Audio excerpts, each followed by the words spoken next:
niya talaga. Kaya yung yung 1998 million dollars na yun nasa Swiss Bank, ito na, unti-unti na ilalabas Lumalabas. ngayon. Oo. Lumalabas Unti-unti na yan, lahat. Oo. Kaya ang mga loyalista dati, hanggang ngayon, patuloy pa rin yan. Nung nagtayo si La Chica ng ng firm, ay naglipatan ulit doon. Bakit? Kasi si Artemio La Chica kasi, kasama ko yan dati sa Marcos Loyalist talaga. Oo. Oo, sa Artemio La Chica. Yan ang tagahagis ng sa akin, yung megapon. Oh. Ngayon, nung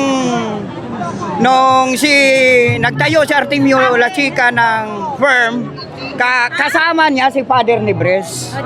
Si Father Nebres, yun ang nagmimisa doon sa Pigibara Street sa bahay ni Madam Imelda.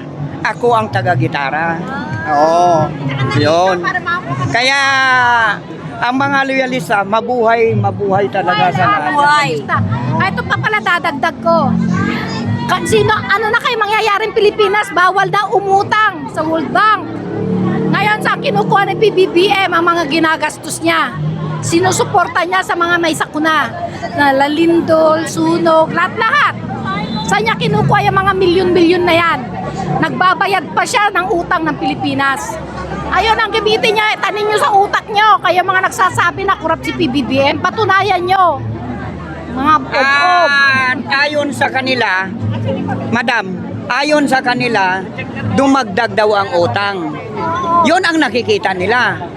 Pero hindi nila nakita ang ibinayad. Kaya nga eh. 1.73 billion. Trillion pala. Trillion. Oh, trillion. Nabalitaan mo yon? Oh, yun.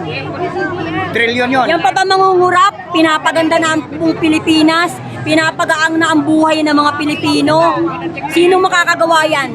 Ang tanging Bongbong Marcos lang ang makakagawa niyan. Basta Tatak Marcos, napakagaling, napakaganda at makakatulong sa buong bansa. Sinong presidente ang maraming utang? Tonggong! Alam na kung Ang sino. pinakamalaking utang. Bakit Laki ng utang na bakit iniwan sa dumaming utang ni Pilipinas? Digong? Bakit dumaming utang? Bulsa! Oh. Hindi lang siya binulsa, maraming kaagapay, marami siyang kasama. Oh. Hindi, binulsa nila yon. Sipin mo, saan nanggaling yung mga bilyon-bilyon nilang pera sa mga bangko. O, hindi ba? O ngayon, Sara, ilabas mo. Saan mo kinuha yung mga bilyon pera? Ibinangko nyo. Kayong mag-asawa. Kaya lahat ng pamilya Dutae, magnanakaw. Paano pag nabuksan na itong AMLAC, itong bank account nila? BIR mo, Tapos ang laban. tapos ka na. Tapos ka na sa Ramaw. Tangkunin lahat yung mga Tulong, perang balik yan na. para ibalik sa taong bayan. Taong bayan yan eh. Pera ng taong bayan. Pera ng taong Ibig bayan. sabihin mapipress din yan. Oo. Kagaya kay Digonggong, tignan mo. Wala na, kapris na yung ari-arian niya. Asan siya kukuha ng pinagbabayad sa mga abogado, kundi sa mga anak na lang niya. Pera din ng taong bayan yung binabayad ngayon. Kala nyo mauutakan nyo ngayon, ang mga tao mulat na. Dahil may internet na, hindi gaya nung araw na mamamanipula ninyo ang tao. Bagay, hindi kataka-taka. Dahil ang ninuno nila, mga hudlom. Tatay niya, hudlom. Tatay ni Digonggong. Kilala ng chewing ko yan eh. Dahil ang chewing ko, US militar. Kaya alam niya, ayan, tatay ni Duterte, hudlom yan.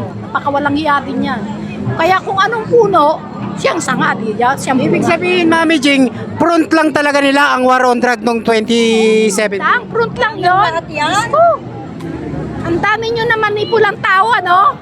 Ay hanggang ngayon, hindi pa rin namumulat. Dapat lang itanong. Kasi hindi sila naging biktima.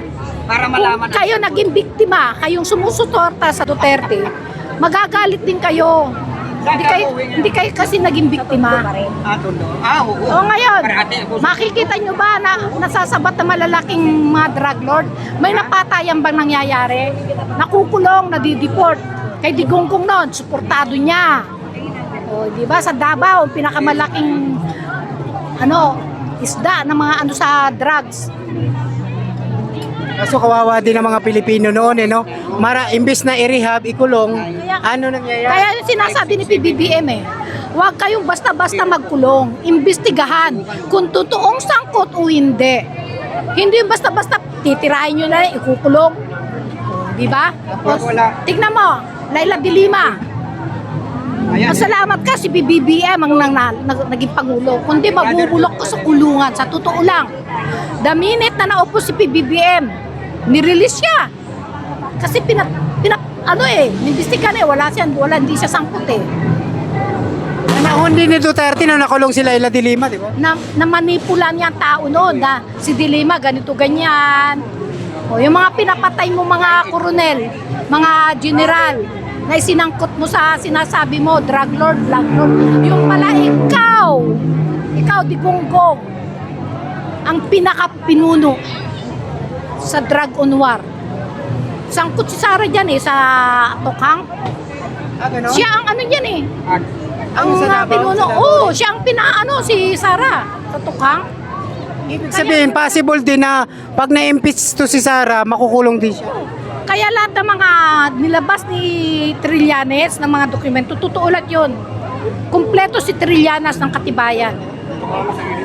Lahat ng inilabas ni Senator Trillanes, lahat yun, mami, totoo. Oo, dokumentado yun, lahat. Kaya walang sasabihin mong halo.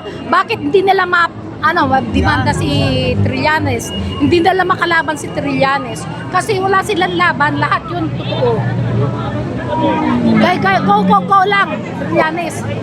Sana maupo ka sa BILG. At ako, ito ang pumalit kay Remulla sa DILG, alam na. Sa palagay nyo, Mami Jing, ang magagawa ni Trillanes? Kaya sa ombudsman man lang. Yun lang. Kasi marami siyang alam eh. Siga-siga na rin. Pasiga-siga rin yung anak. Kala mo, sino? Pinig ko, Michael Yang. Kayo mga sumusuporta sa sa Yang. Mga pulis, please lang.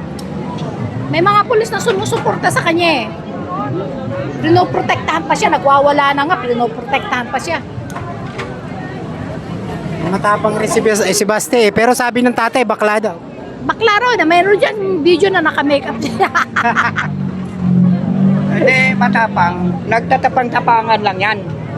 Pinaglalaban ng Wala Marcos naman loyalist kasing ang katapat buong eh. bansang Pilipinas. Hinahamon na nga eh. Hinamon na ni Tory ah! Oo. Boxing lang yan. Sumipot. Nung boxing, di ba? Hindi sumupot. Bumahag yung Nandun kayo, di ba? Nawala yung bayag. Nanood. Nawala yung bayag. Ako sa bahay nagkakabay. Ito, nanonood lang to eh. Oo, sa bahay lang ako noon. Nag-abang-abang kami oh. Wala, hindi sumipot eh. Trending tuloy siya.